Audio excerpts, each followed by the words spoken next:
Hey, good morning everyone, Tractorman 44 here. Hey, I actually had to spend some money this weekend. Did you ever do anything that was you just knew it was a mistake when you were doing it, but you did it anyway? When I built the second of the two sheds, I had some old concrete drain tile sections, and I thought, well, I'll go ahead and put them, for a drain. I put a catch basin at the bottom of the hill, so all the water, the rain, the runoff would run into the catch basin and then go underground in between my two sheds. So I thought, no big deal. I'd had these buried before, right where the new shed is. So I thought I'd just relocate those in between the two sheds, and then I went ahead and covered them all up and all this stuff, And I knew that was a mistake. I knew I should have put in plastic pipe without joints in it, and I didn't. So I'm paying that price right now. The area underneath my lean-to stays damp and moist, so there's a lot of mildew and stuff in the lean-to on the tractors and equipment that I keep stored in that. That was a mistake. I'm paying for it today. Had to rent a little track hoe because I've only got 93 inches to get in there.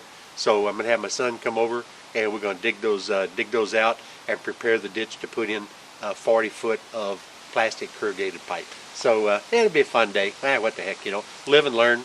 Knew better than to do it. Costing me more in the long run. That's all right. It's just the way it is sometimes.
That's my concrete poured around it.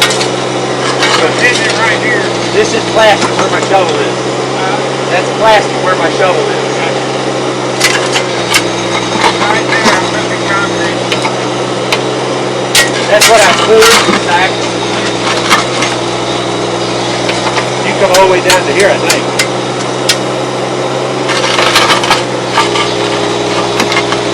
I'll have to have room to make the joint.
I do. This is easy work. It's like a wind tunnel through here. Yeah, that's what I said right there. This looks like a your guys' grease job on this thing. Yeah, it is. I couldn't get it to take some of it.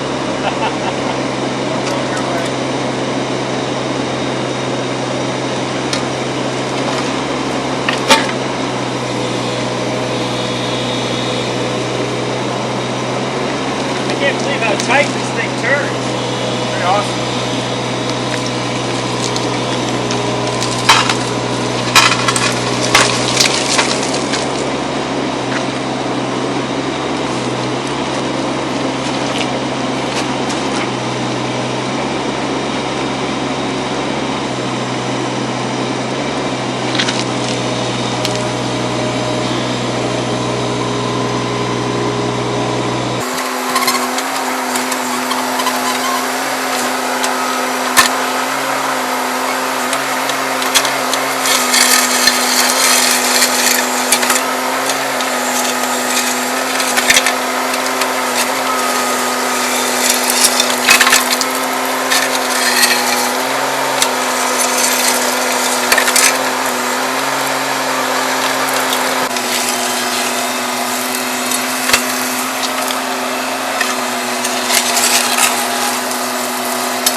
Yeah, that's the way they had it.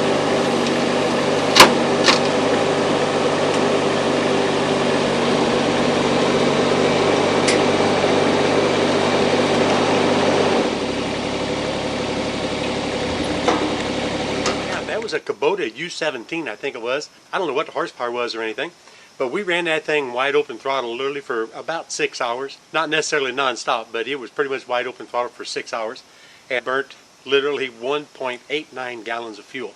Because it's a rental, I had to take it back with the fuel topped off, and I thought that was just absolutely incredible considering what we did with that little machine. And if you look behind me, you can obviously see I have 93 inches here in between these two sheds, and the reason I selected that one is because it not only rotates but it'll also swing the boom like a backhoe, and that's why I wanted to have this little compact machine, because didn't want to beat the heck out of both sheds. Neither one of my backhoes could even begin to get in here, so I just had to bite the bullet, go rent it. It cost me $279 for a 24-hour rental. That includes you got to pick it up and deliver it back within that time frame, but you can run it 24 hours straight. It doesn't matter for that one bunny. In my estimation, that's a good deal. There's no way we could dig this out by hand. Obviously, you saw the concrete culverts coming out, and I had the pieces butted together, but I had tarred and wrapped sheet metal and then used lead nails, used rotor hammer to drill a hole, and then to spike those lead nails in, they'll expand and hold everything there. That did a pretty good job, except for some of the water did seep out from the bottom, and that's what was causing my issue downhill. So that's taken care of now. We've got all the pipe in, and it's looking pretty good. We didn't use it to backfill everything because I didn't have the material to complete my downspout, from the new shed and the old shed, both into that new drain tile. Now, I don't know that that's necessarily the most ideal way of doing it, but I took a 4-inch hole saw and drilled, about a 4 1/16 inch hole. The 4-inch PVC stuck in there. I inserted it about 3.5 inches in each penetration, and then I used an exterior silicone to seal all the way around the perimeter. And so that's all set up, cured, and is ready to gently backfill. I'll be backfilling that by hand with the shovel. I don't want to dump the backfilled dirt, which has some rocks and stuff in it. I don't want to dump that on there out of the bucket. So I'm going to do that by hand real quick. Well, I hope you enjoyed it. This is TractorMan 44, and I am out of here.